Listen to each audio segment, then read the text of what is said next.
Bom, hoje eu estou recebendo o Joviano Cardoso para nós falarmos sobre algumas discussões que estão, assim, sabe aquela situação que está no limiar, que por um lado pode não impactar e pelo outro pode ferrar.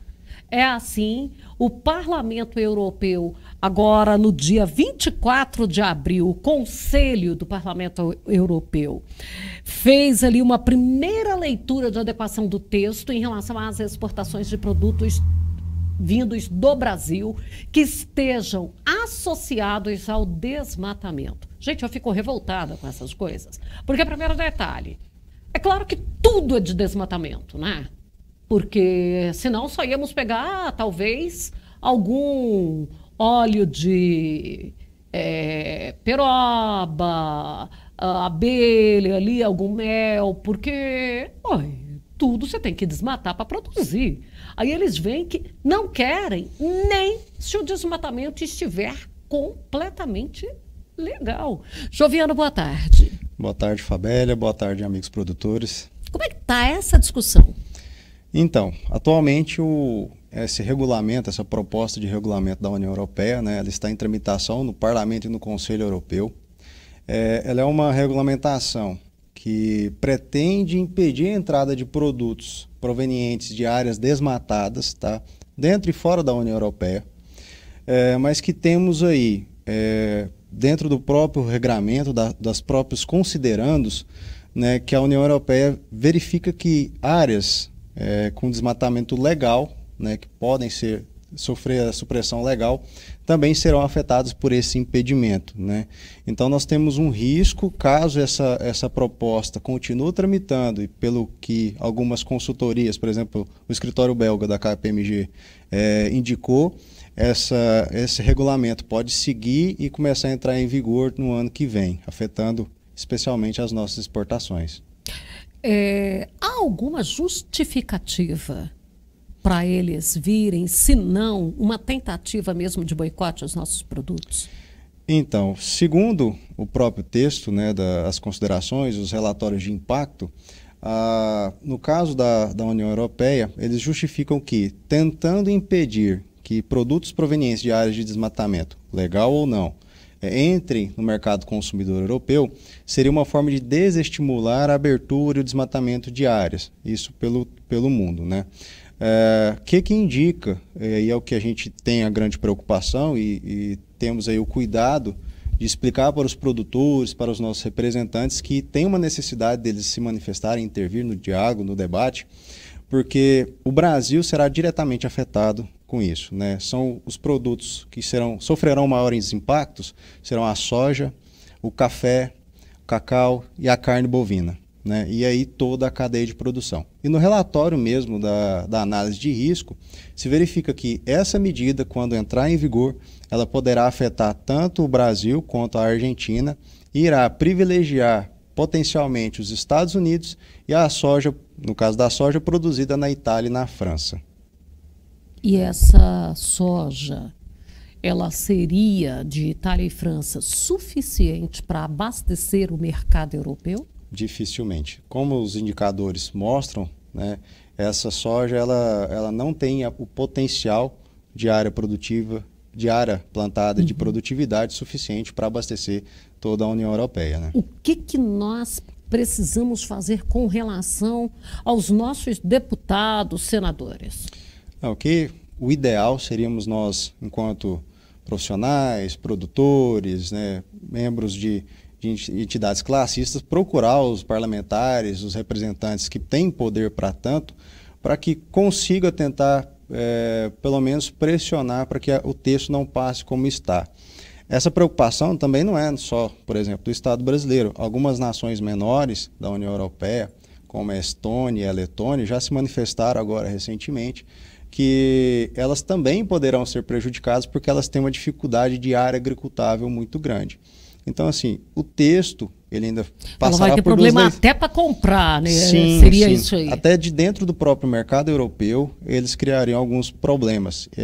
Pelo estilo da legislação que está sendo colocada, ela é muito ampla, ela tem uma série de restrições à entrada dos produtos. Por exemplo, se o gado brasileiro, produzido aqui, se alimenta da soja, do milho, do sorgo, que é produzido em uma área desmatada, de desmatamento, mesmo que se legal, mas que ocorra, né, por causa do marco temporal, após 30 de dezembro de 2020, esse gado também poderá sofrer com a proibição de entrada no mercado europeu. Então, quer dizer, há uma cadeia inteira, não é só aquele produto direto. Não. É o produto, a base, produto base e os derivados dele. Então, pode ser a carne bovina, mas pode sofrer o couro, o congelado, pode ser o complexo soja, e aí entra o farelo, o óleo de soja, o cacau, os chocolates, o café, né, que eu esqueci de mencionar, mas o café também será um dos grandes impactados aí com essa dificuldade que será criada por esse regramento. Não que a gente aqui está desprezando a necessidade de se proteger o meio ambiente. Claro que não. Mas nós temos que olhar com cuidado essa nova legislação, entender que existem interesses para além da proteção ambiental e que não podemos cair no famoso oba-oba e embarcar numa ideia que pode ser uma furada para o nosso Estado, para o agronegócio brasileiro. Quero deixar um abraço aí, a Karina Testa está acompanhando o programa, deixando um abraço para você. Muito obrigado. E falando justamente disso, nesse momento aí que a gente quer fazer a preservação, precisa combater a desinformação com a União Europeia, vem uma novela para dizer que o produtor é escravagista, preconceituoso, racista. Isso a gente observa com grande preocupação, principalmente porque o produtor ele é sempre o maior interessado na preservação do meio ambiente. O produtor ele se utiliza da preservação, ele se beneficia dos proveitos econômicos que a preservação do meio ambiente vai oferecer. E principalmente o pessoal que, né, encampa o discurso de o produtor gosta de usar defensivo e usa agrotóxico à torta e à direita, nós temos que lembrar que o uso de defensivos, fertilizantes, representam custos na produção. Então o produtor tem sempre a ideia de usar o mínimo necessário e sempre o recomendado, né? Então é muito ruim, nós vemos com maus olhos sempre que tenta colocar essa pecha de exploradores, de pessoas que não gostam de lidar com a terra e não gostam de outras pessoas. Não é isso, né? O produtor não é isso. E o produtor, ele come, ele não escolhe, não, né? Ele não sai lá falando, hoje eu vou comer esse que não está envenenado. Ele come tudo, né? Sim, ele come o que planta. É acostumado, quem trabalha, conhece, anda no campo, abriu o pé de soja, né? Comeu o grão ali. O amendoim, por exemplo, você acaba de retirar ele ali para experimentar, porque é gostoso, é saboroso. Então, o produtor rural ele é um dos maiores interessados, ele come o que planta, né? Ele vende o que planta, ele vive do que planta. E o Brasil é um grande mercado, né, que alimenta boa parte do mundo. E lembrando apenas a questão de números, por exemplo, a União Europeia é o nosso segundo maior mercado, né? Então, com essa restrição, por exemplo, da União Europeia, entrar com toda a força que ela se propõe a colocar, nós temos áreas consolidadas que poderão ser afetadas por isso, né? Então, assim, nós temos que olhar com cuidado que isso vai impactar diretamente na geração de renda, emprego e da manutenção da cadeia do agronegócio brasileiro, que é tão importante para a alimentação do mundo, né? Joviano, se alguém quiser conversar com você, tirar dúvida, como é que pode fazer? Fica fácil pelo Instagram, né? Tem um contato direto com o Instagram, pode mandar no direct que fica fácil da gente conseguir conversar. E lá no Instagram, como é que tá o nome? Joviano Cardoso, tá fácil de achar, @Joviano Cardoso. Então, e só para lembrar aí, o Joviano está instalado em Palmeiras de Goiás. Isso, vamos lá para atender os produtores e os amigos. Eu quero agradecer a sua participação, o seu deslocamento, a sua disponibilidade.